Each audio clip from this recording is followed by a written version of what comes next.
Hello friends, नमस्कार। Welcome back my channel target teacher job. स्वागत करती हूँ आप सभी का आपके अपने चैनल टारगेट टीचर जॉब में। दोस्तों, आज हम बीएड द्वितीय वर्ष प्रथम प्रश्न पत्र शिक्षण के सिद्धांत एवं विधियाँ पढ़ेंगे और ये है आपका लेक्चर नंबर 59। दोस्तों, इसके पहले हम आपको ये बताना चाहते हैं कि आपका 4th पेपर जनसंख्या शिक्षा एवं पर्यावरण शिक्षा यूपीएच पूरा कंप्लीट हो गया, जिसकी लिंक हम आपको डिस्क्रिप्शन में दे देंगे। साथ ही टेलीग्राम चैनल पर बीएड क्लासेस के नाम से भी ये सारी लिंक आपको वहाँ पे अवेलेबल है, तो आपको जहाँ भी सूटेबल लगे आप वहाँ से पढ़ाई कर सकते हैं। तो चलिए देखते हैं, इसमें क्वेश्चन है दूरस्थ शिक्षा में सूचना प्रौद्योगिकी की भूमिका की विवेचना की, जो आपके डीडी यूनिवर्सिटी 2019 में पूछा हुआ क्वेश्चन है। उत्तर देखते हैं। छात्र छात्राओं की वर्तमान पीढ़ी में कुछ अभूतपूर्व परिवर्तन देखे जा सकते हैं।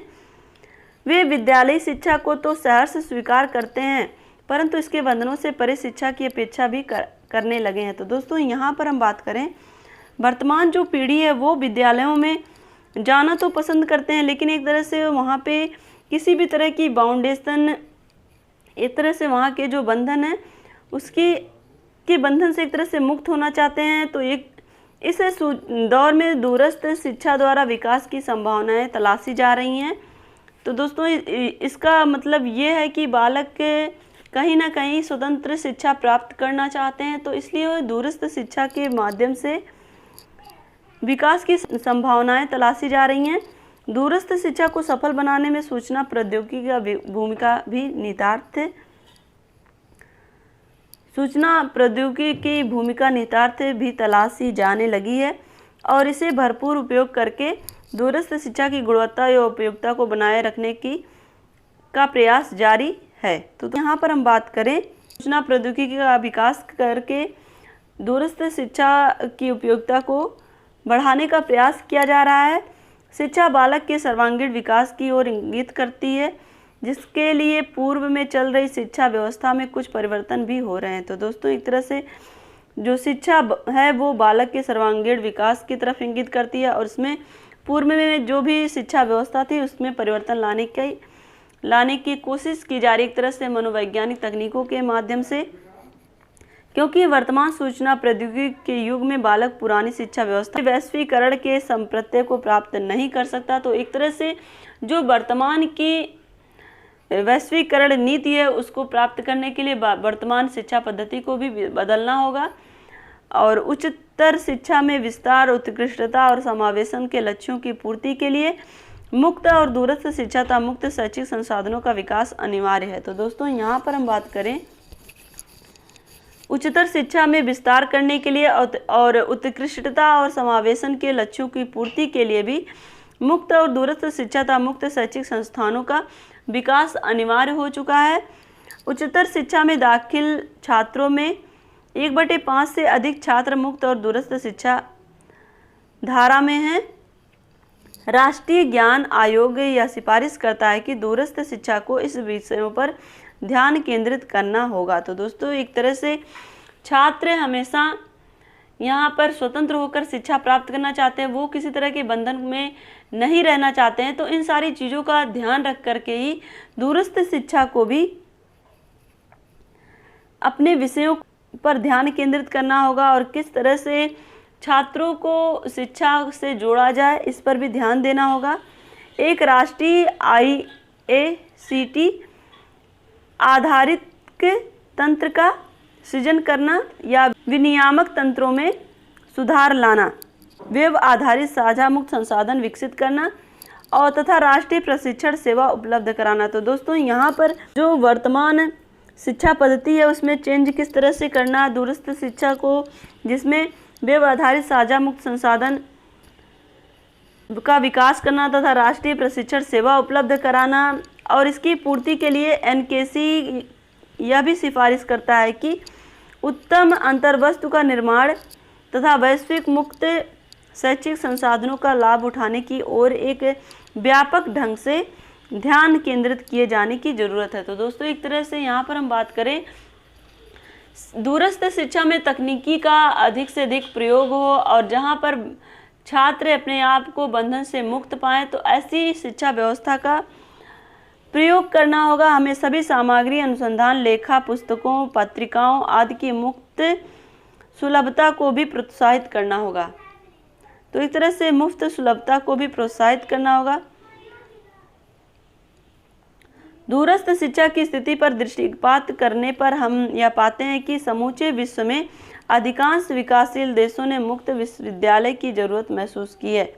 तो दोस्तों, अगर हम दूरस्थ शिक्षा की तरफ ध्यान दें तो एक तरह से पूरे विश्व में अधिकांश विकासशील जो देश हैं वो हमेशा मुक्त विश्वविद्यालय की ज़रूरत महसूस करते हैं। 21वीं सदी का शुभारंभ सूचना प्रौद्योगिकी युग के रूप में हुआ। एक तरह से अगर हम बात करें 21वीं सदी की, तो जहाँ पर सूचना और प्रौद्योगिकी का युग है, भारतीय परिप्रेक्ष्य में शिक्षा को व्यापक स्तर पर लाने हेतु दूरस्थ शिक्षा अग्रणी भूमिका निभा सकता है। तो दोस्तों, अगर हम बात करें भारतीय परिप्रेक्ष्य में, तो दूरस्थ शिक्षा अग्रणी भूमिका निभा सकता है। जहाँ पर लोगों के पास अगर संसाधन की कमी है तो दूरस्थ शिक्षा के माध्यम से अपनी शिक्षा को उच्च कर सकते हैं, अपनी शिक्षा को पूर्ण कर सकते हैं।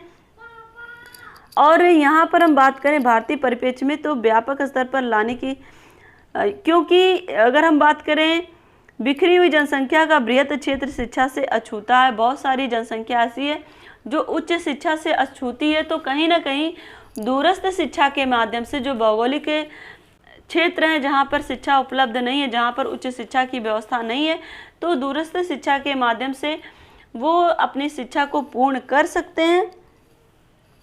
अधिक जनसंख्या अपनी शिक्षा को पूर्ण कर सकती है। जन जन तक शिक्षा को पहुंचाने में प्रौद्योगिकी का अग्रणी भूमिका है।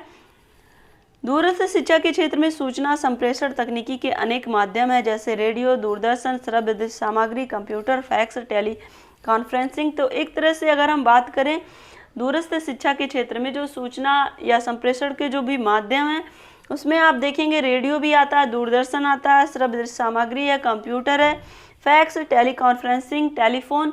तो दोस्तों, ये सारे जो उपकरण हैं ये दूरस्थ शिक्षा में एक तरह से हम कह सकते हैं क्रांति का कार्य कर रहे हैं, जहाँ पर लोग अपने व्यस्ततम दिनचर्या में या फिर कह सकते हैं जिनके पास संसाधन उपलब्ध नहीं है, वो अपनी शिक्षा को उच्च शिक्षा में पूर्ण कर सकते हैं। एक तरह से उच्च शिक्षा वहाँ पे प्राप्त कर सकते हैं।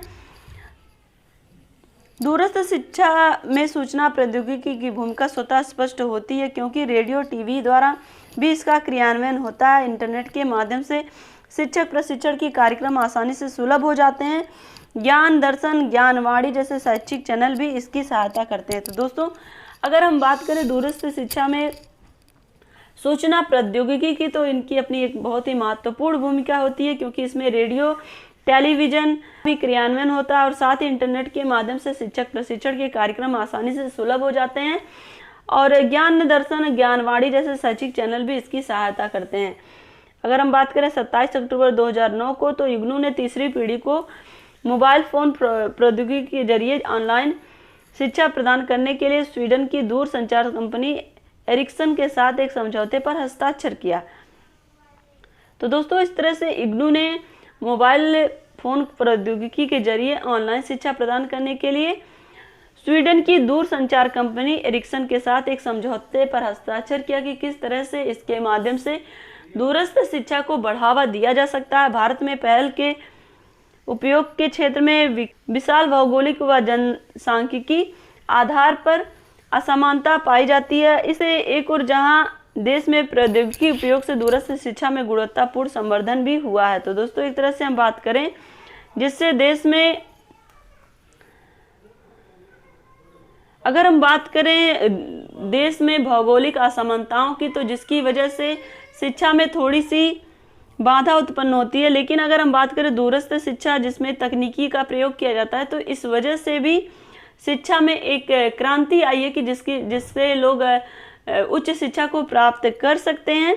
उच्च शिक्षा में मुक्त और दूरस्थ शिक्षा का मौजूदा आकार और हिस्सा महत्वपूर्ण है, फिर भी जीवन पर्यंत अधिगम की दृष्टि से यह अत्यंत छोटा है।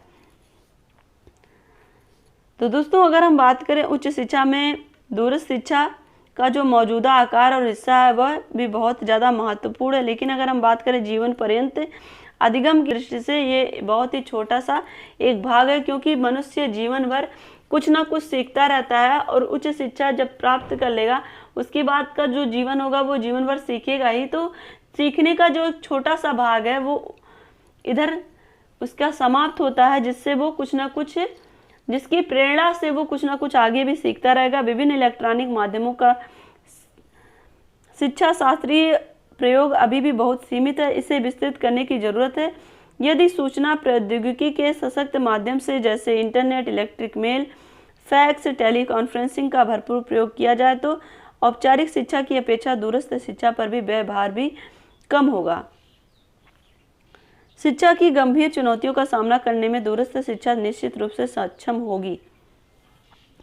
तो दोस्तों, अगर हम बात करें सूचना प्रौद्योगिकी की, जिसमें सशक्त माध्यम है, जो कि एक सशक्त माध्यम के रूप में है, तो कहीं ना कहीं internet, electric mail, fax, teleconferencing का भरपूर प्रयोग किया जाए और औपचारिक शिक्षा की अपेक्षा दूरस्थ शिक्षा पर व्यवहार भी कम होगा। और साथ ही शिक्षा की गंभीर चुनौतियां जो कि सामने हैं, जहां पर अभी भी बहुत सारी जनसंख्या अशिक्षित और उच्च शिक्षा से परे है, तो उस सारी समस्याओं का समाधान हो सकेगा और देश में एक तरह से शिक्षा का जो स्तर है वो अधिक होगा, एक तरह से शिक्षा का जो अनुपात है वो ज़्यादा विकसित होगा। तो एक तरह से हम कह सकते हैं कि दूरस्थ शिक्षा के माध्यम से देश की जो शिक्षा नीतियां हैं वो विकसित की जा सकती हैं, देश का जो शैक्षिक विकास है वो पूर्ण किया जा सकता है। तो आशा करती हूँ कि ये वीडियो आपको अच्छा लगा होगा।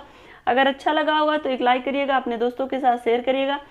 अगर आप चैनल पर नए हैं तो प्लीज़ चैनल को सब्सक्राइब करके बेल आइकन बटन को जरूर प्रेस कर दीजिएगा, जिससे हमारे सभी वीडियोज की नोटिफिकेशन आपको मिल सके। इसी तरह से आप अपनी मेहनत जारी रखिए, अपना ध्यान रखिए, अपनों का ध्यान रखिए, अपने आसपास सफाई रखिए। हमसे जुड़ने के लिए थैंक यू सो मच। जय हिंद।